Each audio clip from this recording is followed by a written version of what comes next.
자, 계속할까요? 네. 그러면 이제 세 번째 초등학교 통일교육 사례를 가지고 비대면 시대 초등학교 평화 통일교육을 어떻게 하고 있는지 사례 발표를 듣도록 하겠습니다.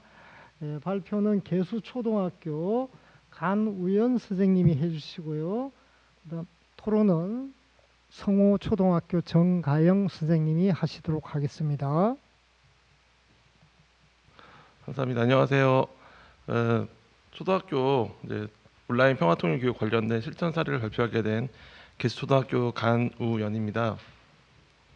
제가 말씀드릴 거는 저는 작년에 다들 초등학교 교실을 아시겠지만 온라인 수업이 되면 되게 당황스러운 상황이었죠. 그래서 이 상황에서 어떻게 할까 고민을 하게 됐었고, 저는 초등이다 보니까 담임이다 보니까 아무래도 아까 중학교의 이광 선생님 발표라든지 대학교 발표랑 좀 다르게 통합적인 상황이 개입이 가능하다는 거는 좀 상황이 좀 다르다고 생각이 들어요. 그래서 아무래도 학생들과 함께 살다 보니까 학생들의 어떤 삶을 바꾸는 게 이 교실 안에서 벌어지는 상황에 대한 어떤 전반적인 목표가 될 것이고, 그러다 보니까 이제 어떤 평화라든지 어떤 통일이라든지 이런 개념들이 보다 좀 더 좀 통합적으로 이루어지게 될 것 같아요. 그런 점들이 좀 다르다라는 말씀을 드릴 것 같아요. 그래서 제가 한 사례 발표는 이제 저희 어떤 통일에 대한 어떤 통일 수업 전 하나만 떼놓고 보기보다는 어떤 교육과정 전반에 대한 어떤 내용이라고도 같이 연결되어 있는 부분입니다. 그래서 한번 그런 거가 좀 특징이 다르다는 걸 생각하시고 들어주시면 좋을 것 같아요. 작년 저희 반은 5학년이었고요. 그다음에 이제 19명이었습니다. 그리고 모두 이제 다행히 정말 좋은 다행인 건 모든 학생들이 이제 데스크탑이라든지 노트북 이렇게 좀 접속이 가능한 상태였고요. 그래서 수업 도구 뭘로 할까 하다가 이제 줌과 밴드를 동시에 사용하는 걸 했었습니다. 그래서 줌은 이제 실시간으로 기본적으로 계속 이걸 하고 있고, 그러니까 줌으로 수업을 하고요. 그 다음에 이제 뭐 어떤 개별 활동이라든지 이제 밴드를 통한 어떤 과제 학습이라든지 이런 거 할 때 이제 계속 질의응답은 줌으로 주고받는 식으로 진행을 했었습니다. 그리고 밴드는 이제 과제 학습 진행을 하고요. 이제 결과물을 확인하고 이제 결과물을 모아두고 하는 용도로 사용했었습니다. 어려움은 다 아실 것 같아요. 이제 특히 초등이다 보니까 어떤 감정의 공유라든지 이런 것들이 일어나야 되는데 이런 거를 온라인으로 하기 참 어렵다. 그러다 보니까 또 이제 어떤 매체가 중간에 끼다 보니까 실제적인 어떤 깊이 있는 이야기를 하기가 어렵고, 뭐 다 아시겠지만 딴짓할 수 있는 것을 이제 방지를 할 수 없다라는 거. 그리고 이제 어떤 이 평화통일교육 많이 이런 얘기를 하게 되면 어떤 상상을 해봐야 되는데 그러기에 참 어렵다. 그리고 격차적인 면도 많이 있고, 그리고 어떤 수업 도구를 활용하는 거에도 초등학생이다 보니까 잘하는 학생과 그러지 못하는 학생의 차이가 상당히 크다라는 거를 이제 얘기할 수밖에 없을 것 같고요. 그다음에 이제 반면에 또 좋은 점은 있습니다. 그러니까 이제 좋은 점은 뭐가 있냐면 어떤 자료를 제공할 때 이제 밴드나 이런 걸 통해서 어떤 관련 영상이나 자료를 이제 딱 제공해주고 그거를 좀 보게 되면은 어떤 기본적인 지식들을 더 많이 이제 수업 시간에 얘기하는 거 외에 더 좀 깊이 있는 자료를 이제 학생들이 원하면 더 할 수 있다, 습득할 수 있다라는 점이 더 좋았던 것 같고, 그다음에 이제 어떤 역사적인 사건이나 내용들이 나오면 이것들을 이제 일일이 설명하기보다는 이제 요건 일로 좀 찾아보세요라고 한다면 그런 것들을 좀 더 개별적으로 알아볼 수 있다라는 거는 또 이제 장점이 될 것 같아요. 하지만 이제 이것도 또 동전양면처럼 안 보면은 또 방법이 없는 거긴 하긴 하지만 여튼 이제 뭔가 해보려고 하는 학생들한테서는 좀 더 좋은 자료가 될 것 같다는 생각이 듭니다. 이제 고민하다 가장 많이 저기 활용했던 것은 결국은 이야기 책이었습니다. 책. 그래서 이거를 그러니까 이제 초등이다 보니까 이제 전반적인 교육 과정 속에서 이걸 녹여내서 책을 이용해서 좀 해볼 수 있지 않을까라는 생각이 들었습니다. 뭐 온작품이라고도 하기도 하고요.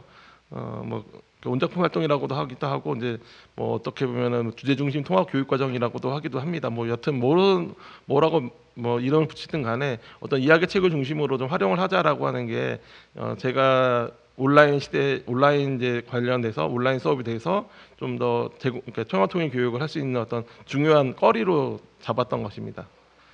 크게 책은 이제 작년에 2권을 했습니다. 1학기 때 한 권, 2학기 때 한 권인데요. 요거는 1학기 때 한 사례입니다. 그래서 100년 전에 시작된 비밀인데 이제 갑자기 이제 아이들이 막 얘기하는 중에서 이제 친일파를 막 나쁘다라고만 막 얘기하고 뭐 누가 옳다 그러다 뭐 나쁜 놈들이다 뭐 이런 얘기까지 막 나오는 거예요. 그래서 이거를 좀 다뤄야겠다 했던 뭐 이게 통일이 아니라 평화라고 하는 큰 범주 안에 이 부분을 같이 가서 고민해야 되지 않을까. 그리고 이게 벌써 100년 전에 시작된 건데 아직까지 이걸 아이들이 이걸로 싸운다는 거는 좀 나쁜 감정이 있는 건 이건 문제가 있다라는 생각이 들어서 이거는 좀 다뤄야겠다는 생각이 들어서 이거를 다루게 된 거고, 다행히 이제 100년 전에 시작된 이 비밀책 안에는 그 일제 시대 그다음에 한국 전쟁 이까지 쭉 어떤 우리 역사에 대한 부분이 나옵니다. 그럼 그 부분들을 같이 좀 얘기할 수 있는 계기가 되겠다.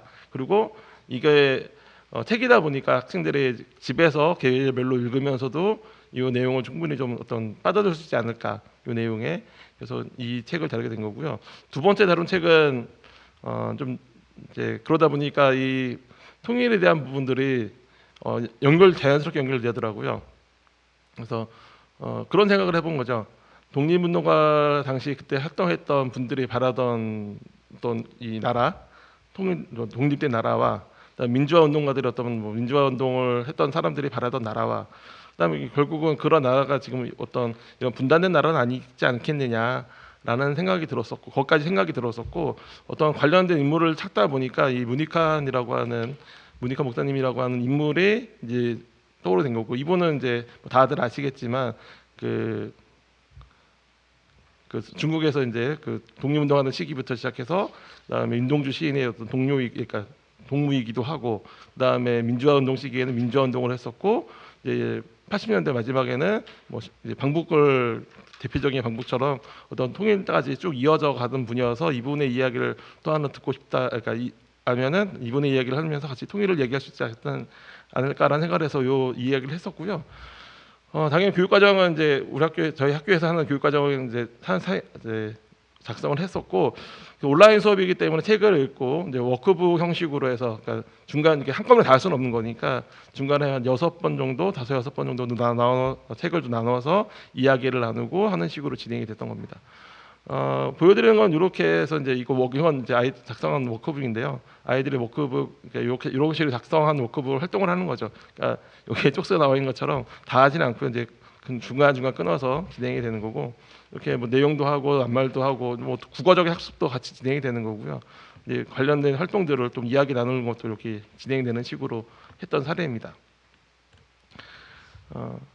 그래서 여기서는 이제 아무래도 이제 친일파에 대한, 그러니까 우리 이 책 내용 자체가 이제 친일파의 후손과 독립운동가의 후손과 그다음에 제일조선인 후대가 함께 모여 어떻게 평화롭게 살아갈 것인가라고 하는 것에 대한 내용이거든요. 물론 이런 얘기하면서 뭐 초등학교 단계에서는 뭐 만약에 너가 친일파의 후손이면 어떤 기분이 있겠느냐, 뭐 감정적인 부분들을 많이 나오는 식으로 진행을 했지만, 또 뭐 이런 식의 어떤 질문들을 하긴 하더라고요. 역사적인 일을 바로 잡아야 하는 이유는 뭐냐.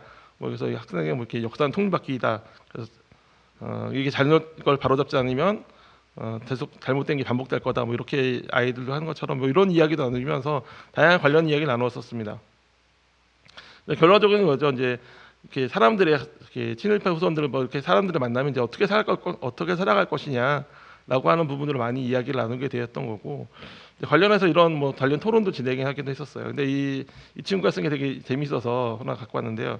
자기는 이제 친일파가 나쁘지만은 않다. 이 사람은 어쩔 수 없이 한 거다라고 했다가 이제 결국 이제 토론하는 과정에서 자료에서 1000명의 친일파 중에서 3명만 사과했다라는 걸 보고 우리는 나쁘다 이렇게 판단했다는 내용이었는데, 물론 이제 이거는 뭐 교사가 또 의도하거나 그런 건 전혀 아니고 자기들 아이들끼리 이제 활동했던 결과물이었었습니다. 두 번째는 이제 문익환 목사님에 대한 이야기였고요. 그래서 그 목사님이 그 결과인데 이게 여기서는 빠졌네요. 네. 그래서 이것도 똑같이 아까처럼 이제 워크북처럼 형식처럼 진행을 했던 거고요. 그래서 그 각 시기별로 어떤 과정을 거치셨는지, 아니면 또 문익환 목사님 왜 이렇게 마음이 변화가 생겼는지, 마지막에 방북했을 때 어떠했는지, 이런 것들을 아까 이 100년 전에 시작된 비밀처럼 그렇게 좀 내용을 담았던 사례였었습니다. 원고를 따로 공유가 되는지는 모르겠는데요. 원고에는 이제 학생의 어떤 소감문 같은 것도 같이 실었거든요. 그래서 원고는 이제 한번 더 봐주시면은 좋을 거라는 생각이 들고요. 두 번째로 이제 이 긴 이야기글 말고 그러면은 이렇게 이거 긴 이야기를 읽으려면 교육과정 자체를 좀 많이 바꿔야 되거든요. 왜냐하면은 이거 아까 그 뭐 100년 전에 시작된 비밀이라든지 이런 걸 하나를 하려면 최소한 수업 시간으로 40일로 한 20차시 정도가 필요하거든요. 근데 그렇게 긴 시간을 하기가 이제 쉽지 않은 거니까 그러면 두 번째로 고민한 건 뭐냐면 온라인 시대 때 보면은 뭐 해볼 수 있을까라고 고민하다가 선생님들과 함께 얘기한 거예요. 그래서 두 번째는 그림책을 좀 읽을 수 있겠다. 이제 그림책은 짧고 또 하나는 이제 선생님이 PPT 화면이 있으면 화면을 공유해서 같이 볼 수 있다라고 하는 장점이 있었던 거예요. 그래서 이렇게 하면 좋겠다. 그리고 이제 PPT나 뭐 이런 좀 스캔하는 파일을 미리 밴드 같은 데 올려놓으면 아이들이 미리 읽을 수도 있고요. 네, 그렇게 해서 할 수 있겠다. 그리고 그림체가 짧아요. 그래서 짧아서 그렇게 오랜 기간은 안 하고 짧은 시간 동안 읽고 같이 이야기 나눌 수 있겠다. 그래서 한 2시간에 한 블락 정도, 한 80분에 2차시 정도면은 읽고 간단한 활동을 통해서 수업을 마무리할 수 있겠다는 생각을 했던 거고요. 그래서 선생님들과 이제 같이 이제 찾았던 그림책들은 이런 책들입니다. 그래서 이렇게 했던 거고 제가 지금 이제 그 중에서 비무장지대 봄이면이라고 하는 이혁배 선생님의 작가의 책을 이야기할 텐데요. 뭐 이제 간단하게 말씀 소개하면 이렇습니다. 이렇게 내용 안에 뭐가 있을까? 이게 어디까? 비밀정치대라는 거 얘기하는 거고요. 그래서 이게 책의 내용을 쭉 같이 읽어보는 겁니다. 여기 이 화면에서는 이제 가령 예를 들어서 슬라이드 쇼를 해볼게요. 이게 잠깐 한 금방 할 수 있으니까 어디 갔습니까? 슬라이드 쇼를 잠깐 할게요. 그 화면대로 쭉 보여주는 거예요. 학생들하고 읽으면서 이렇게. 이거는 이제 그림책은 뭐 사실 이제 수업 시간이기 저작권 생각은 안 했고요. 책을 사서 스캔을 한 겁니다. 그래서 이렇게 해서 이제 뭐 학생들의 어떤 이 동물들의 표정이라든지 어떻게 상황하고 있고 이제 반대로 이제 사람들은 어떻게 생활하고 있는지 이런 이야기를 쭉 나눌 수 있는 과정인 거죠. 이게 이제 봄, 여름, 가을, 겨울 비무장지대에 관련된 어떤 환경들을 보여주게 됩니다. 이렇게. 사람들의 모습과 이제 뭐 이렇게 하는 모습들을 쭉 보여주게 되는 거고 이제 새들도 자유롭게 날아가는데 여기 할아버지가 계속 등장을 합니다. 이제 할아버지는 이제 계속 북녘을 바라보는 거죠. 그래서 마지막에 이제 이렇게 되는 거죠. 더 이상 전망대에 올라가고 싶지 않다. 어디 갈까? 그러면 이제 이렇게 이 문을 여는 거죠. 이 문을 열고 들어가서 비무장 들어가서 이제 이쪽에 있는 북쪽 사람과 만나는 걸로 마무리되는 그런 그림책입니다.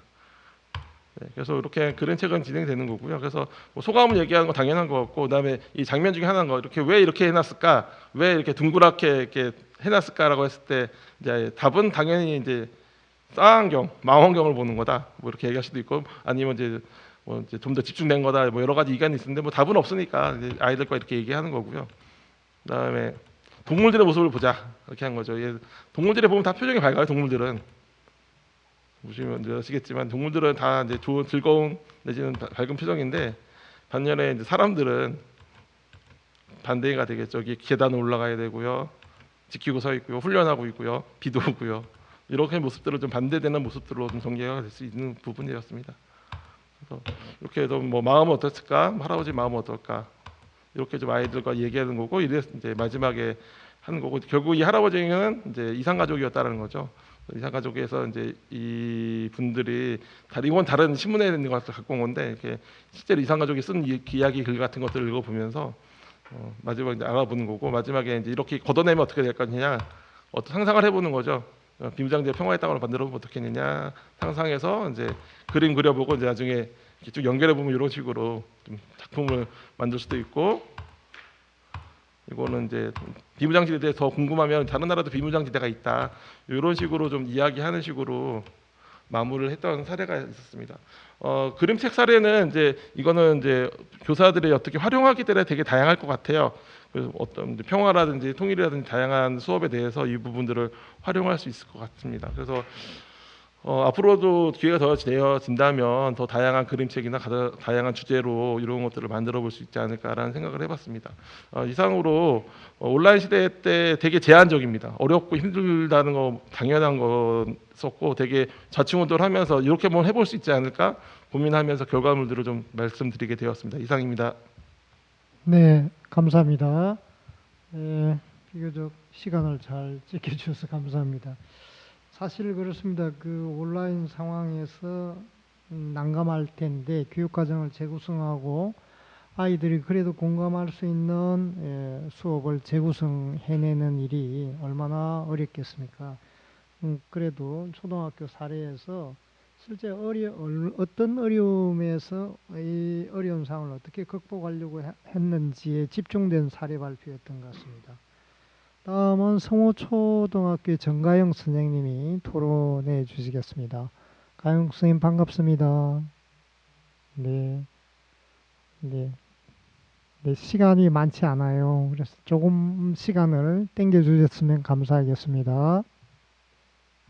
네. 그래서 저는 질문은 하지 않고 제가 이 발표를 들으면서 느낀 생각이나 제언 같은 거를 통일 선도대학을 하고 계시는 숭실대나 뭐 서울교대 측에 좀 말씀드리고 싶어서 그러니까 초등의 입장에서는 어떻게 보인다라는 내용을 좀 말씀을 드리겠습니다.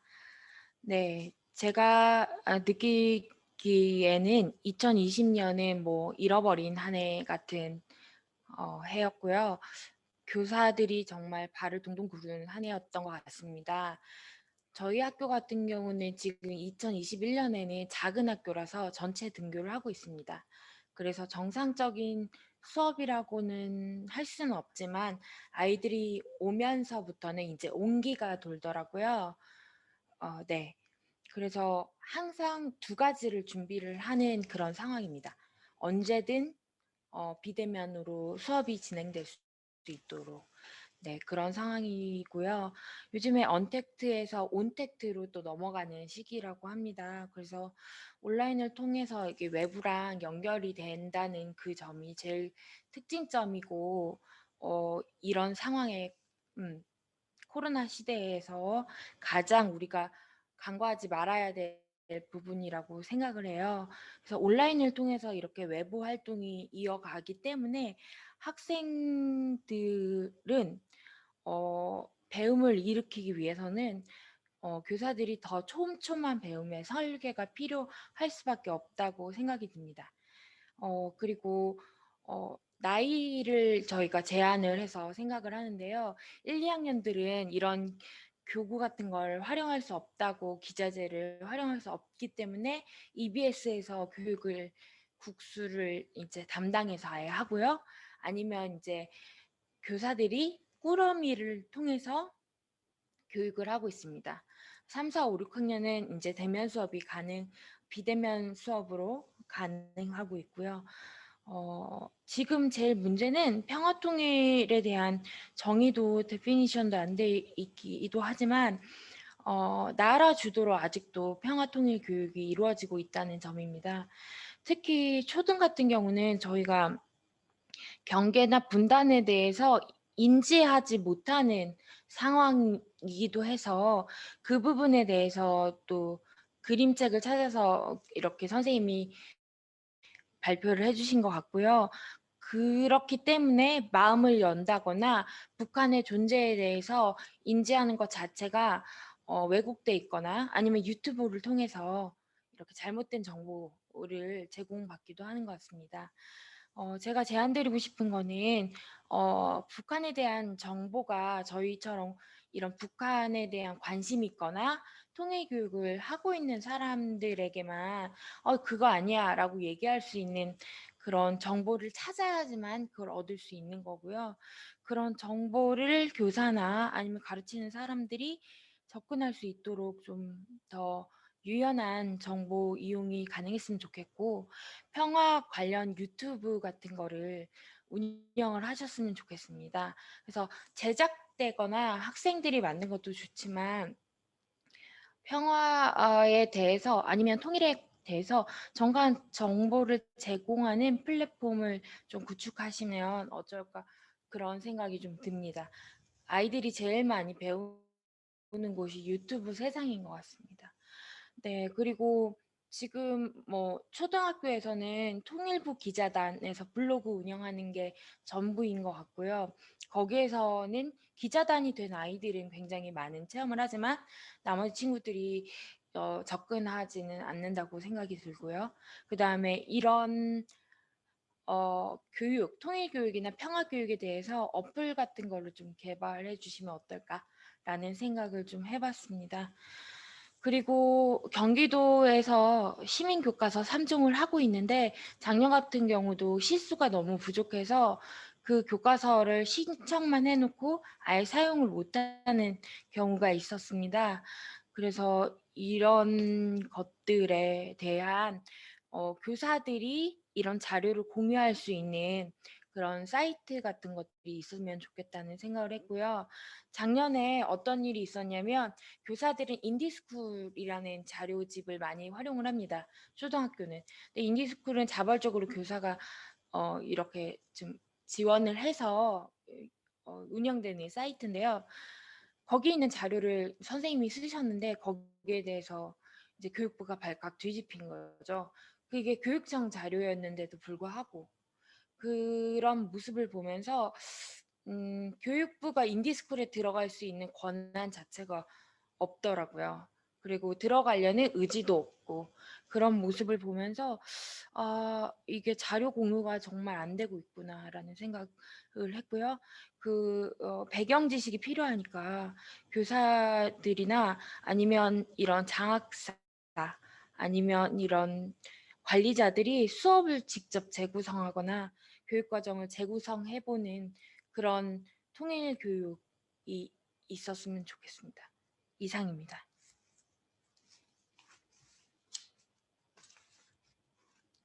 하나만 더 말씀드려도 될까요? 네. 네, 감사합니다. 강영 선생님, 여기에 대해서. 네.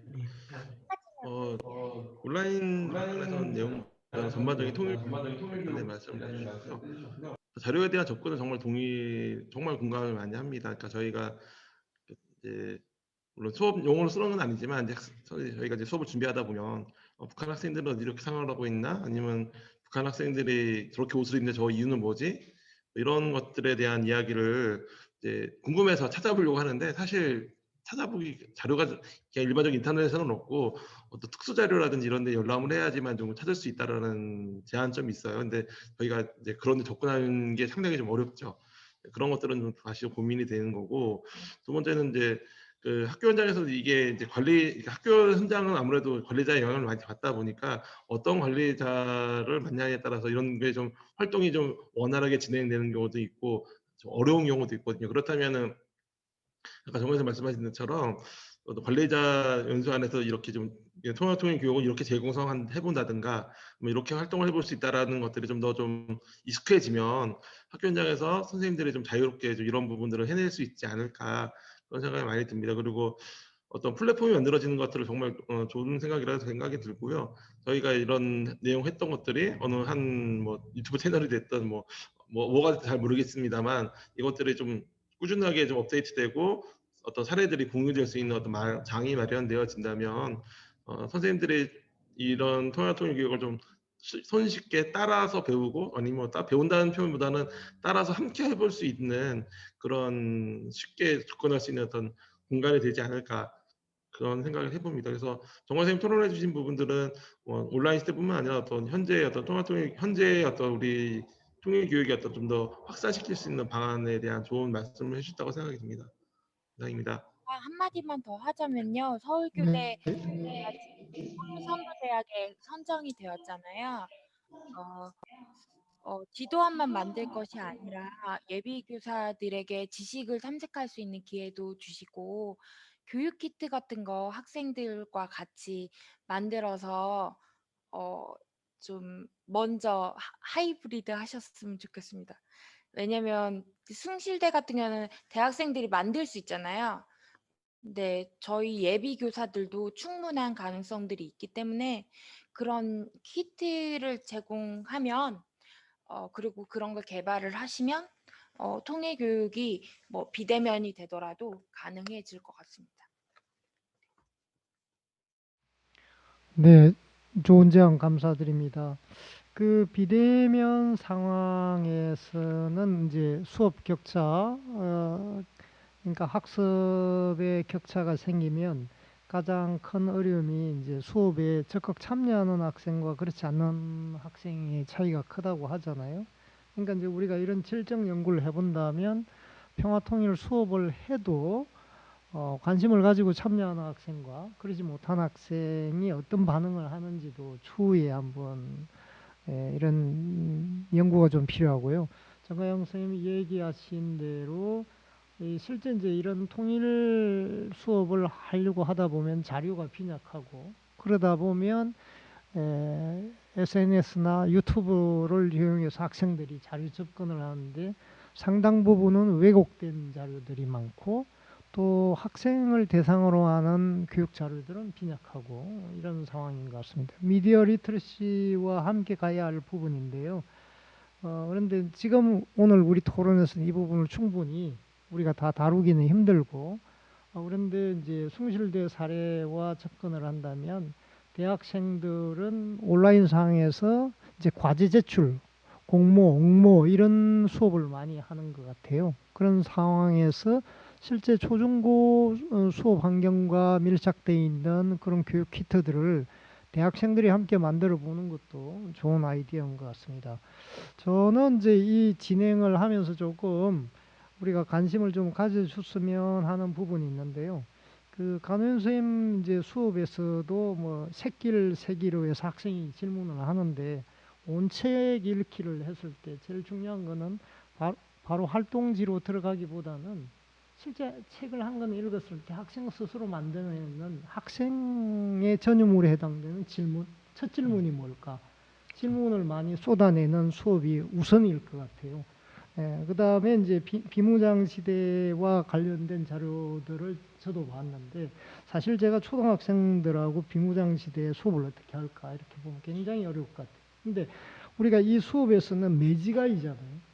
몰랐는데 매지가이를 통해서 비무장 시대 안을 본 거잖아요. 근데 이제 초등학생한테는 개성공단까지가 어려운 것 같아요. 그렇죠. 초등학생한테는. 그런데 경계의 지점에서 비무장계들을 이렇게 펼치면 개성공단이 가능하고 중국도 동부공정이 그런 역사를 매지가이를 하면 가상의 공간이 생기거든. 그걸 라움이라고 송도율 선생은 그걸 라움이라고 그러는데 새로운 가능성이 창출되거든요. 그게 이제 통일 환경이죠. 통일은 경계 지점에서는 보이지 않는데 경계 지점에서 양극단을 펼쳐서 새로운 상상력을 가져오는데 아까 중학교에서도 통일 상상 찾기가 나오더라고요. 그런 지점에서 이게 초등학교는 어디까지 다뤄야 될까? 어느 지점에서 초등학생들은 어떤 역량에 집중해야 될까? 여기에 대해서는 여전히 좀 의문이 남고 우리가 해결해야 할 지점이 아닐까 싶습니다. 그리고 중학교에서도 아까 이광숙 선생님 사례에서도 대북전단 살포 찬반 논쟁을 하잖아요. 대부분은 우리는 논쟁을 통해서 찬반의 논거를 찾기가 바쁜데 그러다 보면 통일에 관심이 늘어나는 게 아니거든요. 저래서 반대하거나 찬성하거나는 이 토론에서 내가 승자가 되기 위해서 논거를 찾아온 데는 익숙하지만은 그 사람의 입장이 되어 보기는 못하거든요. 근데 이제 전단 살포를 했을 때 접경지대에 사는 농민이나 거기에 거주하는 내가 시민이 되어 보면 그 사람들의 목소리를 통해서 이 문제를 다시 보면 현실에서 보이는 것은 어른들의 진영 논리에 갇혀 있는 찬반 논쟁이었는데 실제 사람들은 안전의 문제, 안보의 문제, 평화의 문제이구나 이렇게 볼 수 있는데 우리 통일교육도 이 지점에서는 사람의 문제로 가는 지점이 저는 이번 사례 발표에서 보였고 또 그게 가야 할 지점이라는 걸 하나를 찾아냈습니다. 그래서 교육과정 재구성과 아울러서 이런 지금 작년의 연구 성과는 목표나 성취 기준이 마련이 됐다면 실제 교육과정을 재구성해서 어떻게 접근할 것인가 이런 부분에서는 추후에 이런 연구들이 뒷받침이 좀 되어야 되지 않을까 싶습니다. 자, 오늘 장시간 대학교, 중학교, 초등학교 비대면 시대에 평화통일교육이 어떤 어려움에 처해 있고 이 문제를 어떻게 풀려고 하는지 현장의 목소리를 들었습니다. 부족한 시간에 참여해 주신 발표자, 토론자 모두 감사드립니다. 마치도록 하겠습니다.